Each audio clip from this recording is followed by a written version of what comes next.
yang akan dialami Indonesia setelah perpindahan ibu kota negara atau IKN yang sudah diresmikan di tahun 2024. Dan ini sangat berkaitan dengan pesan bait terakhir dalam ramalan yang tertulis pada serat Musyarar dan serat Jayabaya. Assalamualaikum warahmatullahi wabarakatuh. Salam sejahtera, salam rahayu untuk panjenengan semua. Sedulur, ramalan adalah hal yang boleh dipercaya dan boleh tidak. Tetapi faktanya, di berbagai ajaran agama manapun, ramalan-ramalan itu juga ada. Contohnya dalam Islam, ada ramalan tentang munculnya Imam Mahdi dan munculnya Dajjal di akhir zaman. Jika dalam Islam ada kitab-kitab falakiyah yang mengajarkan rumus perhitungan munculnya gerhana, jatuhnya hari besar juga untuk perhitungan dalam mencari pasangan maupun mencari hari yang tepat untuk melangsungkan pernikahan. Dalam Jawa pun juga ada kitab-kitab ramalan primbon dan ada kitab-kitab ramalan seperti yang ditulis oleh Prabu Jayabaya sendiri, yaitu kitab Joyoboyo.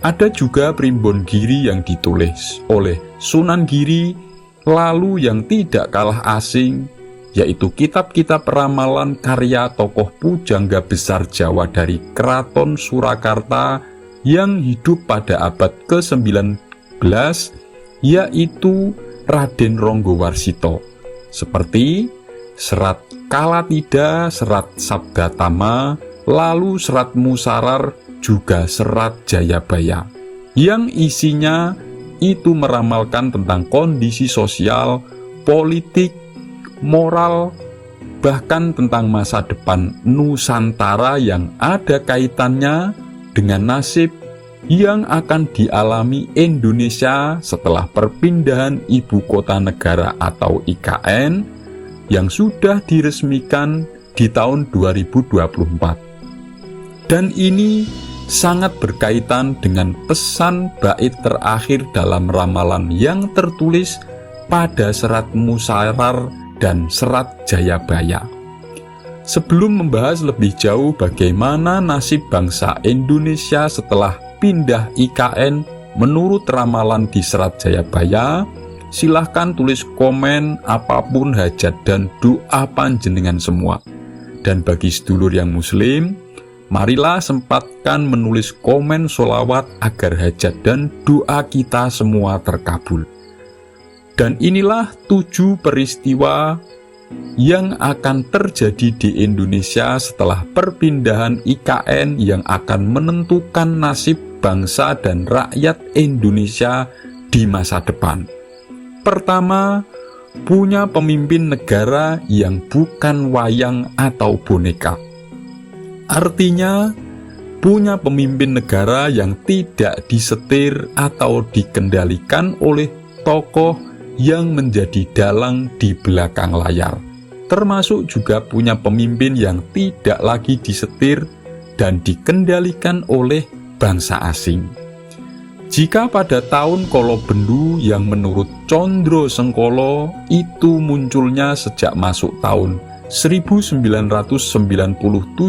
Indonesia itu pemerintahannya dan pemimpinnya itu dikendalikan oleh dalang yang disebut dalam kitab Musyarar, pralambang atau simbolnya adalah dalang wayang ngungkur kekelir. Setelah pindah IKN, tepatnya nanti sejak tahun 2025, pemerintahan dan pemimpin negaranya itu Indonesia sudah tidak ada yang bisa nyetir dan mengendalikan. Karena di 2025 itu sudah masuk tahun Kolosubo. Kedua, pemerintah dan rakyatnya sudah tidak lagi mudah diadu domba.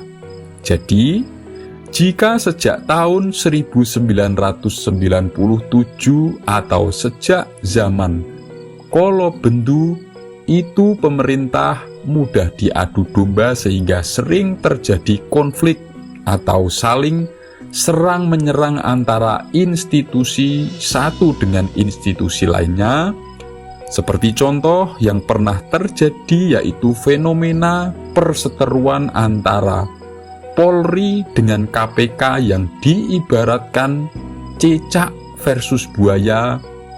Lalu rakyat juga mudah diprovokasi sehingga pada waktu itu mudah bentrok antara kelompok satu dengan yang lainnya, yang menurut Serat Jayabaya itu pralambangnya atau isyarat kejadiannya adalah jago tarung ing jero kurungan, atau ayam jago yang bertarung dalam kandang sendiri, yang artinya adalah bangsa ini mudah bertengkar dan mudah diadu domba dengan sesama bangsanya sendiri.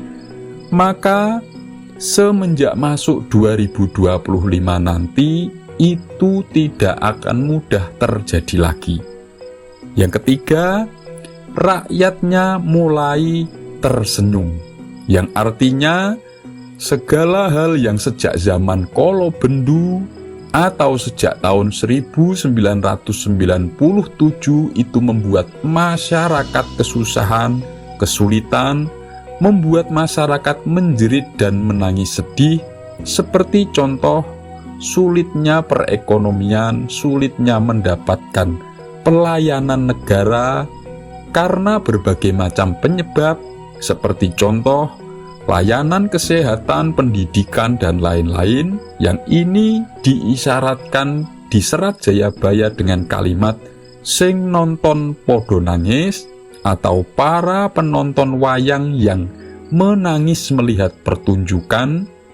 Nanti setelah pergantian pemimpin baru, setelah pindah IKN dan masuk di 2025, maka yang terjadi adalah sebaliknya.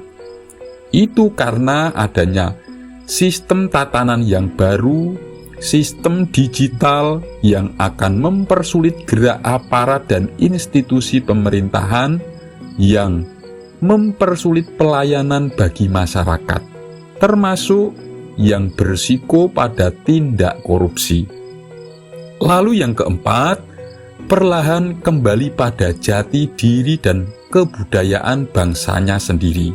Artinya, jika semenjak reformasi itu masyarakat bawah hingga para petinggi negara cenderung terbawa dengan budaya dari negara asing, seperti ikut-ikutan dengan gaya hidup atau budaya yang kebarat-baratan atau budaya yang kearab-araban, dan meninggalkan keluhuran budaya yang diwariskan nenek moyang bangsa Nusantara sendiri.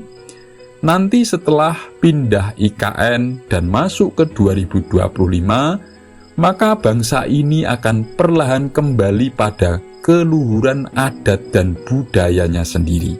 Kelima, terbelahnya Pulau Jawa. Artinya, bukanlah pulaunya yang terbelah menjadi dua, tetapi karena Jawa sudah begitu padatnya, maka dengan adanya perpindahan ibu kota ini nanti akan muncul pemerataan dari segi ekonomi, pembangunan, dan lain-lain. Sehingga nantinya banyak sebagian orang Jawa yang akan pindah meninggalkan Pulau Jawa dan menetap di Pulau Kalimantan. Yang keenam, semakin tertatanya penegakan hukum dan ketahanan pangan, yang kedua-duanya itu adalah fondasi utama menuju zaman kemakmuran dan ketentraman, atau menuju perpindahan masuk ke zaman Kolosubo, yang gerbangnya adalah tahun 2025 dan ditandai dengan pindahnya ibu kota negara. Hal ini sesuai dengan pesan di bait terakhir Serat Jayabaya yang bunyinya entenono waluyo lan tentreme, mengko nek wis tumeka Pandhawa mulat sirnaning pengantin. Artinya, tunggulah zaman kemakmuran dan ketentraman di tahun 2025. Jadi kalimat Pandhawa mulat sirnaning penganten itu dalam Condro Sengkolo adalah kode dari angka 2025. Pandowo artinya 5, mulat itu melihat atau kedua mata yang berarti 2, sirno itu hilang artinya 0, temanten adalah pengantin atau sepasang yang bermakna angka 2, artinya 5202 dibalik menjadi 2025. Artinya menuju kemakmuran, ini nanti akan diawali dengan tertatanya penegakan hukum dan ketahanan pangan atau diperhatikannya bidang pertanian. Yang ketujuh, mulai disegani oleh bangsa asing. Jadi, setelah IKN pindah dan diresmikan, lalu pemimpin yang baru itu dilantik, lalu masuk pada tahun Kolosubo, yaitu masuk di tahun 2025, ini nanti akan membuat Indonesia semakin disegani oleh bangsa asing. Dan ramalan tersebut sudah mulai terbukti tanda-tandanya, karena arti makna di balik kata Kolosubo adalah alembono, yaitu menjadi diakui, dihormati karena kemakmuran dan kesejahteraannya. Semoga ini bermanfaat. Wassalamualaikum warahmatullahi wabarakatuh.